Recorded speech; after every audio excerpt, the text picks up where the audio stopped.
Na, o akcinės bendrovės Telšių vandenys salėje šį savaitgalį vyko tradicinis Žemaitijos šachmatų čempionatas Žemaitijos taurei laimėti. Vaizdo reportažas iš varžybų atidarimo ir nugalėtojų apdovanojimo ceremonijos. Du žodžius suteikiamas prezidentui mūsų. Gaila, meras negalėjo atvykti. Как sak žemaitiška, didelė dėkų, kad atvažiavo lankėt mūsų Telšius. Aišku, Telšia galim iš karto pasakyti, kad gražus miestas, bet šiandien mes ne tam susirinkom. Susirinkom pažaisti, parungtyniauti, aišku, pabendrauti, pasidalinti gražiom partijom, pasišnekėti. Ir ko čia? Geriau trumpesnį kalbą, gražesnis partijas. Tai gerų, gražių varžybų, gražią pabendrauti, gražią pažaisti, gražią pabūti. Ir pasinaudodami progą norėtume pasveikinti mūsų Simoną. Moterų čempionė.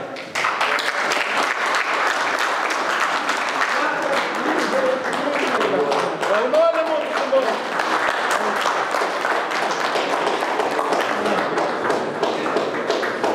Džiugu matyti kasmet jūs čia atvykusius į mūsų miestą, Telšius, į Žemaitijos sostinę. Džiugu, kad tas turnyras, šitos varžybos vyksta jau daug metų ir jos tęsiamos tradicijos šio turnyro.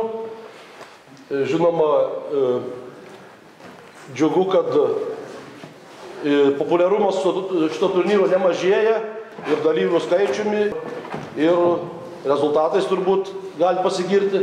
Taigi, ilgai nekalbėdamas, noriu jūs pasveikinti čia atvykusius, palinkėti gerų emocijų, gražių rezultatų, gražių bendravimų, kaip Alvydas sakė, ir įteikti grupę dovanėlę, kadangi Vytautas išreiškė tokį pageidavimą, galbūt galėtumėm įsteigti prizelį, o ne labai bus ačiū.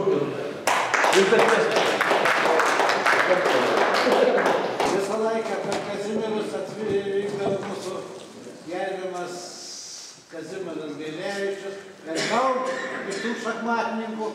Ir norėčiau, kad... Simona Kiseliova, Telšiškė, garsi šachmatininkė. Na ir iš kur grįžot, vat ką tik? Grįžau iš Lietuvos šachmatų moterų čempionato vakar vakare, kurį pavyko laimėti. Kur vyko? Vyko Vilniui. Na ir kaip sekėsi ten? Sekėsi labai gerai, nes po ilgos pertraukos pavyko laimėti. Kaip ta pergalė ar lengvai pasiekta? Dalyvių buvo apie 30, dauguma jaunų, mergaičių, perspektyvių, tai buvo sunku kovoti, nes jos vis tiek ruošėsi, dažnai dalyvauja varžybose įvairiuose Europos, o aš po ilgos pertraukos labai daug neturėjau laiko pasiruošti. Tai buvo sunku kovoti, bet stengiausi visas partijas. Simona, ar tu pirmąsyk tapai čempionė Lietuvos? Tapau antrą kartą. Kada pirmąsyk buvo? Dabar sunku pasakyti, nes... Senai jau? Senokai jau prieš kokius gal 8 metus. O kodėl tu sakai, kad kurį laiką nedalyvavai didžiajam sporte? Nes turiu 2 vaikus mažus, kurie reikalauja dėmesio. Šiemet pradėjau dirbti, vaikus treniruoti sporto mokykloje. Šiaip yra neblogų vaikų, norintis dalyvauti, norintis žaisti, susidomėjusi. Žodžiu, Telšiuose šachmatai populiarūs yra? Buvo populiarūs, paskui buvo momentas, kai truputį mažiau buvo populiarūs, dabar bandysim vėl juos atgaivinti. Na, o jūsų vyras kaip, ar treniruoja dar vaikus? Jis treniruoja, bet jis treniruoja kitais būdais, per nuotoliniu būdu. Internetu? Taip. Aha. Nu, kokie tavo planai dabar, ar išlaikyti čempionės titulą, ar dar daugiau siekti? Čempionės titulą išlaikyti, aišku, sunku bus, bet bandysim kitais metais. O dabar, kadangi tapau čempionė, tai patekau į rinktinę ir lapkričio mėnesį galėsiu dalyvauti Europos komandiniam čempionate. Žodžiu, perspektyvos yra? Taip. Nu, o ką tu gali pasakyti apie šitą Telšiuose turnyrą, kuriam kasmet dalyvauja? Labai gražus turnyras, tradicinis. Visada stengiuosi dalyvauti, jeigu esu telšiuose. Ir Žemaitijos čia susirenka šachmatininkai. Visi šachmatininkai pažįstami jau. O šį kartą dalyvausi? Taip, žinoma. Nu, sėkmės tau. Ačiū. Gerai, labai Tai esat šachmatų fanatikas, tiesa? Taip, esu mėgėjas profesionalas treneris. Ir iš kur? Iš Gargždų. Kiek metų jau dalyvauja Žemaitijos šitos varžybos? Nuo 98 nepraleisdamas, 19 metų. O jūs vaikus treniruojat? Taip, ir visą laiką šalia pagrindinio darbo turėdavau vaikučius. Pirmą kartą 17 metais dirbau 8-metėje mokykloje, matematikos mokytojų ir mokiau šaškes ir šachmatus šniaukštų 8-metėje. O kiek dabar turi tų jaunųjų entuziastų? Dabar vaikučių yra, 50 tai tikrai yra. Sėkmės!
Jeigu dabar suspėtumėt, visi vyriškiai, jūs galite...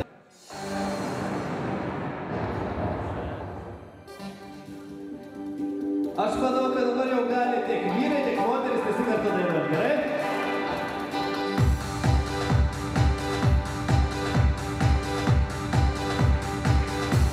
Išgalvojau lietų, išgalvojau dieną, išgalvojau jūrą, ir tik daugiau. Išgalvoti paukščiai, retkarčiais ta gieda, išgalvota giesmė. 2 dienos vyko įnirtingos varžybos, daug emocijų, daug gražių partijų, daug gražių pergalių. Vieniems aišku pergalės, kitiems teko biškį nusivelt pralaimėjimais. Bet pati geriausia, man rodos, pergalė ta, kuri iškovota sunkioj kovoj. Ir labai malonu pasidžiaugti, kad Telšių šachmatininkų komanda užėmė 1. vietą Žemaitijoje. O juk turėjo rimtų varžovų? Be jokios abejonės. 2 liko Šiauliai, 3 Tauragė. Rimti varžovai, rimti žaidėjai, rimtos komandos. Čia galima pasakyti, kad telšiškiai yra stiprus. Nu, tai jau įrodėm, šiandien varžybas įrodyti, kad telšiai šachmatai gyvuoja ir, aišku, gyvuos dar ilgai. Na, o čia vienas iš tų entuziastų, be jūsų dar yra ir Vytautas turbūt, tiesa? O, mūsų ilgaamžis treneris buvę, visos komandos treneris ir daug telšiškių treneris. Mūsų Vytautas Gembutas, jis vienas iš tų pagrindinių organizatorių. O jūsų vandentiekio organizacija irgi labai daug remia, tiesa? Tiesa, tik pats savim, pats asmeniškai kiek. Ir suteikiam salę, o taip visas yra mūsų pačių darbas, mūsų pačių prisidėjimas. O jūs esat Žemaitijos šachmatų? Ne, Telšių šachmatų klubas Žaibas prezidentas. Aišku. Nu ir ką dabar palinkėtumėt savo sportininkam? Kad kuo gražesnių pergalių ir kad kuo daugiau tų entuziastų atsirastų ir kuo daugiau vaikučių. Dabar pradėjo mūsų Simonova treniruoti vaikučius ir gana aktyviai pradėjo jie atsirasti vis daugiau ir daugiau ir aišku išauginti dar gražių pergalių, gražių čempionų, ne tik tai Žemaitijos, bet ir visos Lietuvos, o gal ir pasaulyje. Va, kai jūs užsiminėt apie Simoną, tai jį tikrai irgi nudžiugino smarkiai šiom dienom jūs. Jau penktadienį Simona tapo Lietuvos moterų čempionė. Ir parvežė gražią naujieną. Žinoma, telšiams tai yra garbė. O šiuose varžybose kaip jai sekėsi? Iš moterų buvo 1. vieta. Va. Nu kągi, ačiū jums ir sėkmės tada. Viso geriausio, sėkmės visiems.